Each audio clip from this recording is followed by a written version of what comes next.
I am super excited and thrilled. We've got an all-star guest for you today. It's Dr. Cindy McGovern. She's an author, she's a speaker, she's a coach. She's within the real estate industry, but kind of in a different way than we might be used to seeing some speakers and coaches. So Dr. Cindy, welcome to the program. Thank you for being here. Thank you, Jim. I'm excited to be here. I'm a fan, and I think you do amazing work to help people grow their business, and that's what I do too. So excited to talk with you.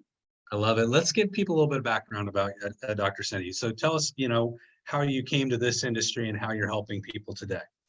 So I started my company, Orange Leaf Consulting, almost 14 years ago to help title agents.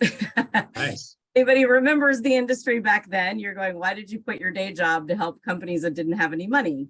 Well, exactly why. So I wanted to be able to help that entrepreneurial spirit. And in that, that brought me to coaching some lenders, some realtors, and that sort of thing. But our focus is really to find ways to make our clients and their clients look good, so everybody wins and everybody grows. I love it. Well, the industry, the real estate industry on all sides, whether you're a mortgage broker, a lender, a realtor, a broker, it's, we're in transition now. And how are you coaching your clients through that? And what's your kind of, coaching process for that right now? Great question. So our big focus is proactive versus reactive, which is kind of the buzz. But what's kind of funny about that is I keep asking clients, do you want a bucket of sand or do you want a gas pedal? Because if you want a gas pedal, I got you. If you want a bucket of sand, I can't really do much for you. So, we get a little bit complacent in that we ride the waves. It's a cyclical business. We know that. But this is the best opportunity to grow because you have an opportunity. People are going to exit the market. This is your chance to truly differentiate yourself. This is your chance to show your customers and your potential customers you are different, that you are going to work twice as hard now. You're going to be more proactive. You're going to find ways to provide value, to give a better experience so that when the market does get crowded again, it's like, no, that's my guy right there. I'm not going anywhere. Yeah, I love it.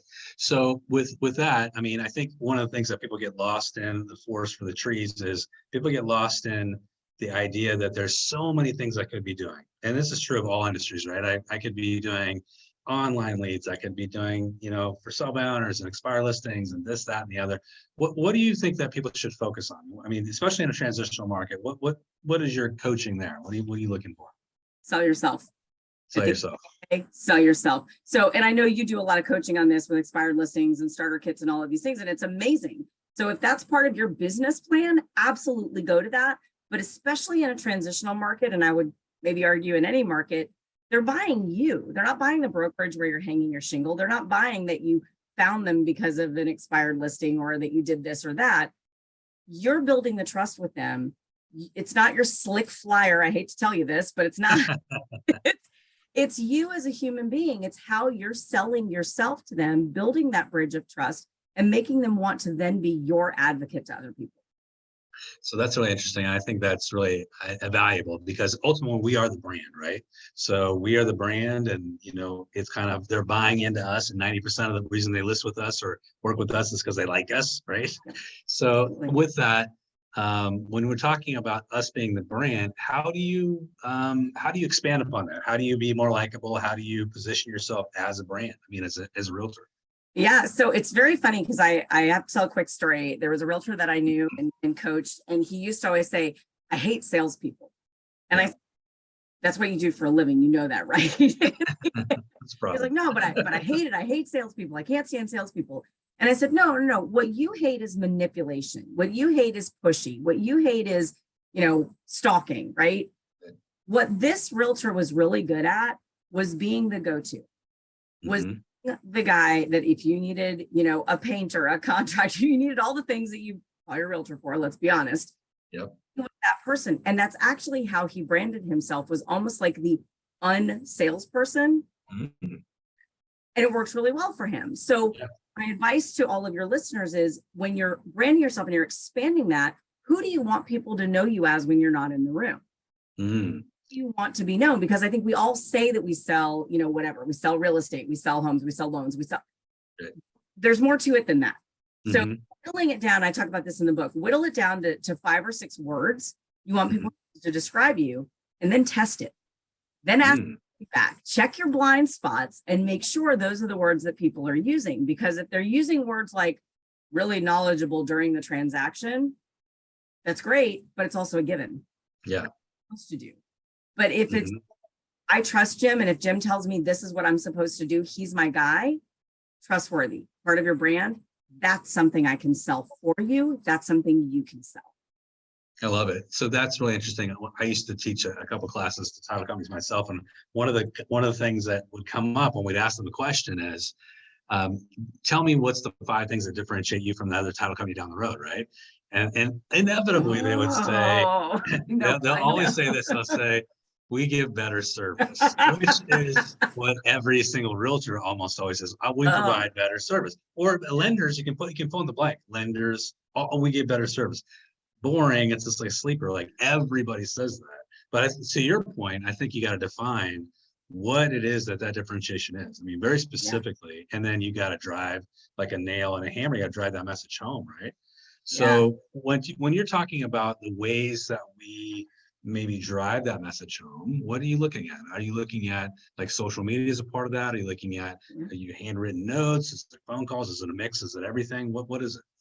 It's a little bit of everything, but I have to tell you a funny story that'll kind of lead into the customer service piece. I did that with a title company because when we did our assessment of them, they all said, oh, we give great service. And I was like, oh my gosh, if I hear this one more time, I'm just going to be sick. Both know it's not a thing. And I literally want to make shirts that say customer service with like the line through it, because it's the expectation. That's like driving through the fast food restaurant and then being like, we'll feed you if you give us money. Of course you give good service. You're in sales. Yeah. So what I did in this workshop is I took little pieces from their competitors' websites and I put them on a PowerPoint screen and I said, pick one out, pick the one out that's your website. Nobody got it right. Oh, wow. Because they all sounded the same. Yeah, so that's what I invite your listeners to think about is you got to even change the words that you use. Because talking about the service, it's not the service, it's the experience that I've had with you. It's not that you sent me a handwritten note, it's what you said in it. It's you're on social media, it's that your post created an emotional impact within me that made me want to hit like. I mean, we all social media stalk, right? Like, right, of course, yeah. Scroll. What made me stop, have a reaction to go, heart, I like this. So how you're doing it, and that's what I'd invite your listeners to consider is what is that message? How are you making them feel? How are you building that trust through what you got? And a lot of that, truthfully, is around consistency. Okay. What does that look like? Yeah, well, I find a lot of people, they're on social media to be on social media. We read a book or we saw a video on, one of the platforms that said, oh, you have to do this, or you have to have your name here. And it's the same thing, we all learned. You based on a billboard, on a bus stop, on the shopping cart. If that's where your audience is that you're trying to reach, that's exactly where you should be. 100%. Yeah. Make sure your game plan is solid first. So the official are. And then it's about how you create a consistent message, because we're human. It takes a long time to break through the skull, right? So yeah, of course. We need that message again and again and again. And that message can't be, and here's where they may turn on me, Jim, truthfully, that you did X millions of dollars worth of listings last year. Who cares? Nobody cares. I care what you're going to do for my house. So tell me that story. Make me connect with you to go, I want that. I want that experience. And make me click. I think what you said 2 words there, which I think are super powerful, which is, it's how you're connecting emotionally with people. I think that's really, really powerful. And I think that comes from authenticity and maybe being a little bit more, I think, imperfectly perfect, which is I'm going to show my warts and all, right? And then I think also what you said was experiential, which I think experiential marketing is a missed opportunity for most realtors, right? And one example that I was just talking about this at the office meeting this morning, which was that 38% of sellers today are receiving multiple offers, which sounds low because last 6 months ago it was 70% or whatever, but still 38% are. So the question mark is, when we do get a multiple offer, how are we talking about that and marketing that? Hey, I was able to get a multiple offer when it's not so common anymore. And that's kind of experiential for people that maybe are looking for a multiple offer situation. Yep. So, talk about that a little bit more, experiential. I mean, I think that's a really important term. Well, first of all, it's one of my favorite things because you have to craft that experience. What do Right. you want it to be? And I would argue that in that moment, you have 37 potential customers, right? So Mhm. you're looking at it in that regard. How are you communicating with them? How are you marketing to them? How are you selling to them so that they remember you, so that they're like, wait a minute, the way that this guy or gal communicated with me, I, I haven't had that experience before. I want them next time. So it's making sure that you're creating that, but it is an intentional, crafted, and created step-by-step process, very much like a sales process. So we all have a sales process. Maybe you don't articulate it in step 1, 2, 3, 4, but we all have one that we follow. Mhm. Then you look at that customer experience. What is the initial reaction you want them to have when they hear your name, see your ad, see your Facebook post, go to your website? Yeah. Then what do you want them to do? Is there an actionable piece? Is there a call to action? Is there something they're supposed to do? Or is it just this emotional connection and then you're hoping they do something on their own? We're human beings. We have the attention span of a goldfish. Guide me and tell me where to go. Tell me what to do. This is why so many people on social media say, if you liked this, subscribe right here, Mhm. here. And I know we all get annoyed by it, but think about how many Yeah. times just scrolled past something because there wasn't an ask. Yeah.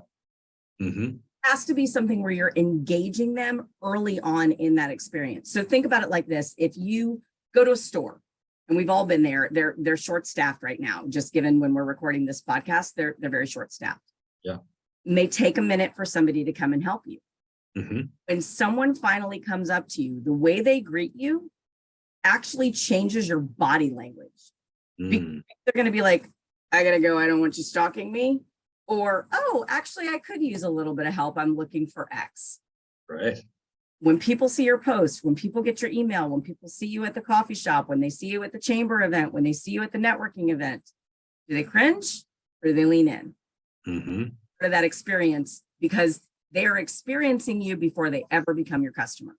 That's really interesting too. And I think that again, back to authenticity, is are you coming at them as a salesperson or as a human being, right? And I think that is such a big difference, is the human being element of it's a person to person interaction rather than I'm going to come at you with a script or some inauthentic way of approach, which I think is really important.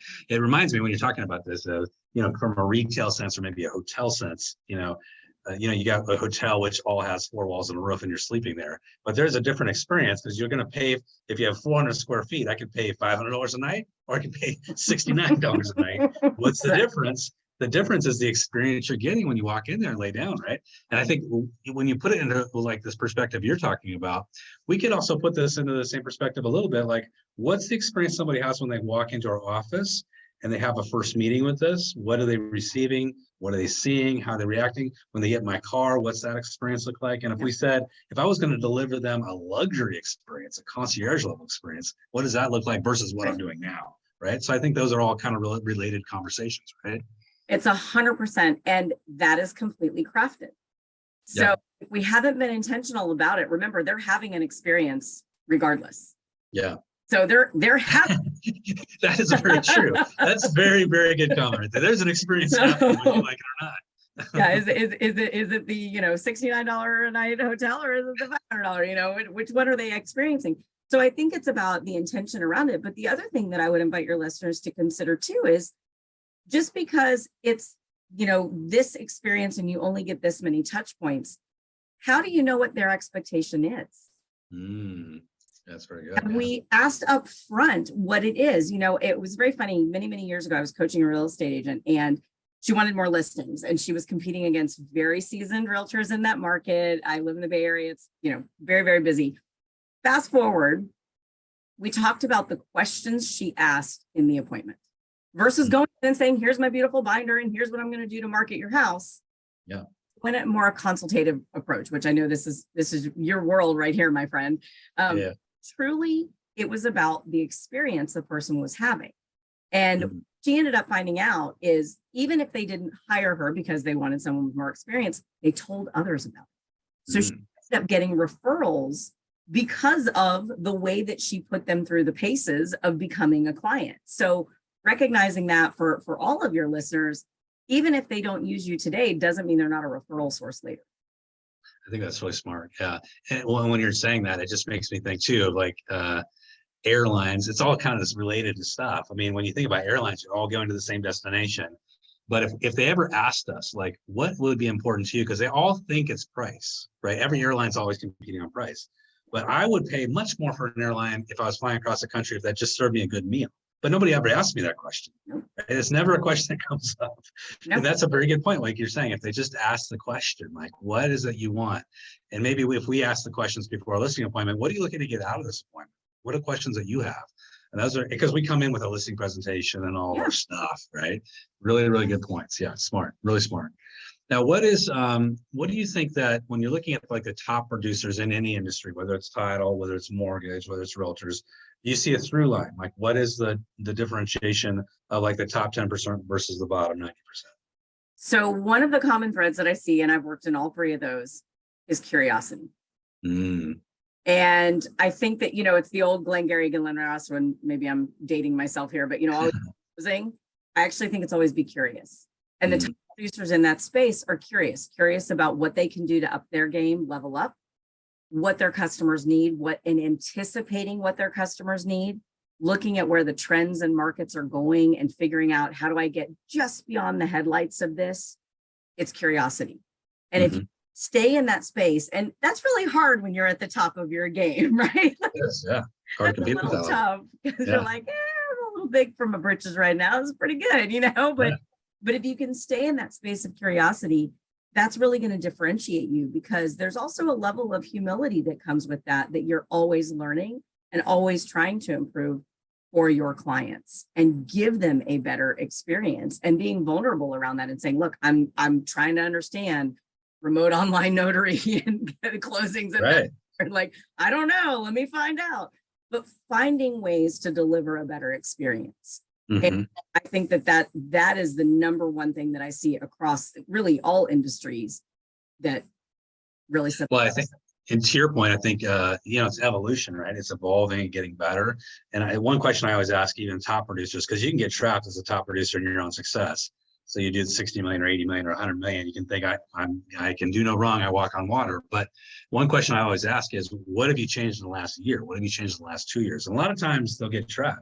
Right. And that's a very good question for brokerage owners, for title people, for mortgage people. What have you changed in your practice, in your profession, in the way you approach clients and everything else? And that's just really telling to what you're saying there is, what are we changing? How are we being curious? That's a really, really good idea. Now, when we talk about what we focus a lot on in our group is, your sphere of influence, and that being a driving factor and kind of the engine of your real estate business is your sphere. And I'm sure that's probably true of title people and mortgage people as well. Absolutely. What is your advice with that, and maybe growing that, maintaining that, managing that? What do you recommend? Great question. So the first thing is, I believe that nobody does this life alone. So I don't care what industry they're in, help somebody at some point, right? But truthfully, in this industry in particular, if you think of any sort of professional service, really it's by word of mouth. It's referral. And even if I found you on a website, or I found you on a Google or Yelp or something, I'm still going to ask around. So it's still that peer review society that we live in. And I can tell the Twitterverse in 30 seconds or less that I think you're awesome or not. So exactly right. Being aware of that too. But with that sphere of influence in that network, the part that people forget is it's net work. Knowing that isn't enough. And I think this conception that, I have, 15,000 connections on LinkedIn, and I have this many people in my database that I mail to every quarter. Nobody cares if they're not talking about you. Right. So get your network to actually work for you. And when I teach it and coach on it, I call it purposeful networking. What are your goals? Where are you trying to get to? Where are you trying to penetrate the market? Who can help? And how do you engage them, and what's in it for them? Nothing in it for them, like they're doing you a favor because they like you, fine. But think about it like this, and this is what I tell people when I'm coaching. Everybody likes to help people because it feels really good. So it's for them to help you, but that takes vulnerability. Yes. Going and saying, gosh, Jim, I'd really like to be introduced to your friends over at the blank blank. could you help me get a leg in? And I'll write an email, I'll send it to you, and you can forward it to the director, but would you help? That's a little scary for some, but Absolutely. But if you don't work it, it's not going to work for you. I like that, because that's asking for generosity, and that's something I coach to as Yeah. well. And that the power of being vulnerable and asking for generosity. But what happens in those situations is that if you're on the other side of that and you're being asked, most of the time we're like, of course, we don't care. It's not no skin off our nose. And if we like the person, we're happy to help, and we take ownership of their success and all the things that go along with that. But I also like this idea that you're talking about of networking. I think one of the fastest ways you can leapfrog success is by doing the easy, what seems easy, but it's really difficult for some people, which is breakfast, lunch, dinner, drinks, and getting out there, shaking hands, kissing babies, which we kind of got away from with COVID. We and did. We kind of got pulled away from it, right? So I think that's really interesting, and I think it's very, very important for people to dig into a lot. Yeah, that's huge. Let's talk about your book, because I think I like everybody that's listening to this is going to be like, I want to learn more. Tell me, how can I learn more from her? So let's talk about your book. You got a new book coming out just in a week or two? And 2.5 weeks. So 2.5 weeks. Okay. New book is called Sell Yourself: How to Create, Live, and Sell a Powerful Personal Brand. And is that it behind you? Let's see it. This is it right here. Okay. All right. Looks good. Okay. Yeah. Beautiful. And it'll be coming out. And I wrote it in response to all the changes in the world in the last couple of years. At the time of recording, we're coming out of the pandemic, and we went through the Great Resignation, the Great Remorse, the Great Reset. I think the Great Rebrand is next. People need to do it purposefully, because you're selling your brand already. You're selling and reinforcing whoever you are in the world right now. If you're having blind spots to who you're known as or what your reputation is, if you're not actively selling to work that network, you're leaving money on the table. Literally, you're leaving money on the table. So I want to be able to empower people to own their authenticity, own their identity, and then use it to put more cash in their pocket. The one thing that we've learned in this kind of new market environment that we're in is that we're all really individually brands. And you look at all these, quote unquote influencers, to some degree, we're all influencers to a bigger or lesser degree, right? And I think that is very, very true. And your brand value is what you make it, right? It can be very small, it can be huge. And you having really intentionality around it, super smart. I'm going to buy that book. I'm going to read it from cover to cover for sure. Now, where can people find that? Is it going to be like Amazon, every place? Yep, it's everywhere. It's at any bookstore near you. It's on Barnes & Noble, Amazon. It's on our website. It's sellyourselfbook.com. It's on Dr. Cindy. You can find it just about anywhere. But the key is, I want people to do something with it, Jim. Yes. Yeah, just don't read it. It's a workshop in a book is really the way I designed it. It's the old college professor in me. I can't help it. I always have to give homework. So there's a lot of exercises to help people to craft it, because one of the things that I find is, and personal branding books are great, and there's a ton of them out there, but there's a step that they all skip. They don't teach you how to sell it. They don't teach you how to sell it. So I want people to recognize it's creating it, it's living it authentically every day. And then now here's how you get others to be advocates for you, because you're leaving your legacy with that. And that's why I had to throw some workshop stuff in there. I love it. Yeah, make them go to work. Now, so you're a speaker, an author, and a coach as well. So let's talk. You have a website people can go to. How can people get involved with you? Absolutely. So orangeleafconsulting.com is the website for consulting. And then we also have an online academy called Orange Leaf Academy, and that's orangeleafacademy.com, which has online courses to help people with their sales process, customer service. Wink, wink, nudge, nudge, right? We don't call it that. We call it the customer experience, but all sorts of things. It's sort of this inner helper in me that I can't help it. I've got to find ways to give people tools to be able to reach their own goals. I love it. Hey, Dr. Cindy, you've given us an amazing amount of tools today. So I think a lot of our listeners will get so much out of this. Thank you so much for stopping by and chatting with me today. And make sure you go out there and buy that book, everybody. I'm going to do that. I'm going to follow Dr. Cindy everywhere. So thank you so much for being on the show. Thank you so much for having me, Jim. It was an absolute pleasure.